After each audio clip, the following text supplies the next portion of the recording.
ଆପଣଙ୍କର ମୁହଁ ଗୋଟେ ସାଇଡ୍ ବଙ୍କା ହେଇଯିବ, ତା ସହିତ ଆପଣଙ୍କର ହାତ ହଉ କି ଗୋଡ଼ ହଉ।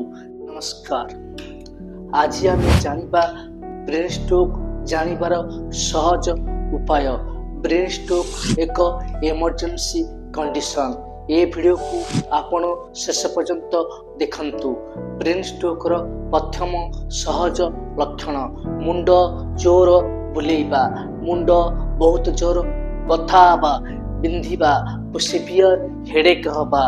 ତା ସହିତ ଆପଣଙ୍କ ଯାହା କଥା କହିବେ କଥା ସ୍ପଷ୍ଟ କହିପାରିବେ ନାହିଁ, ଆପଣଙ୍କ ପାଟି ଲାଗିବ, ଥଙ୍ଗେଇ ଥଙ୍ଗେଇ କହିବେ, ଆପଣଙ୍କ କଥା ଅନ୍ୟ ଲୋକ ବୁଝିପାରିବେ ନାହିଁ।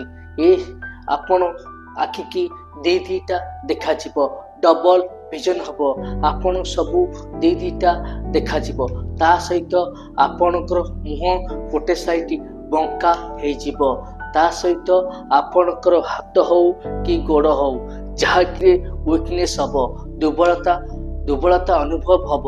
ଆପଣ କୌଣସି ସେଥିରେ ବଥା ଦିଅନ୍ତୁ କି କୌଣସି ଯନ୍ତ୍ରଣା ଦିଅନ୍ତୁ ଯାହାକି ପେସେଣ୍ଟ ତାକୁ ଅନୁଭବ କରିପାରିବ ନାହିଁ। ତା ସହିତ ପେସେଣ୍ଟ କି ରୋଗୀ ବ୍ରେନ୍ ଷ୍ଟ୍ରୋକ୍ ହୋଇଥିଲେ ସେଥିରେ ଆକ୍ଟିଭିଟି ନିୟନ୍ତ୍ରଣ କରିପାରିବ ନାହିଁ, ଯାହାକି ତାକୁ କୌଣସି ଚଲାବୁଲା କଲେ ସେ କିଛି ଜାଣିପାରିବ ନାହିଁ।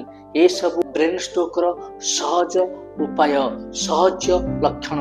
ଗୋଟିଏ ଲୋକଙ୍କ ଶରୀରରେ ଦେଖୁଛନ୍ତି, ଆପଣ ତୁରନ୍ତ ପାଖ ମେଡିକାଲ କି ହସ୍ପିଟାଲ ନେଇଯାଆନ୍ତୁ ଏବଂ ଯଥାଶୀଘ୍ର ଚିକିତ୍ସା ଆରମ୍ଭ କରନ୍ତୁ, ଟ୍ରିଟମେଣ୍ଟ ଆରମ୍ଭ କରନ୍ତୁ।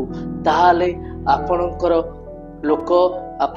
ରୋଗୀ ବ୍ରେନ୍ ଷ୍ଟ୍ରୋକ୍ ରୋଗୀ ଯାହାକି ବହୁତ ବଡ଼ ବିପଦରୁ ରକ୍ଷା ପାଇବ ଏବଂ ବଡ଼ କୌଣସି ବ୍ରେନ୍ ଷ୍ଟ୍ରୋକ୍ ହେଇପାରିବ ନାହିଁ।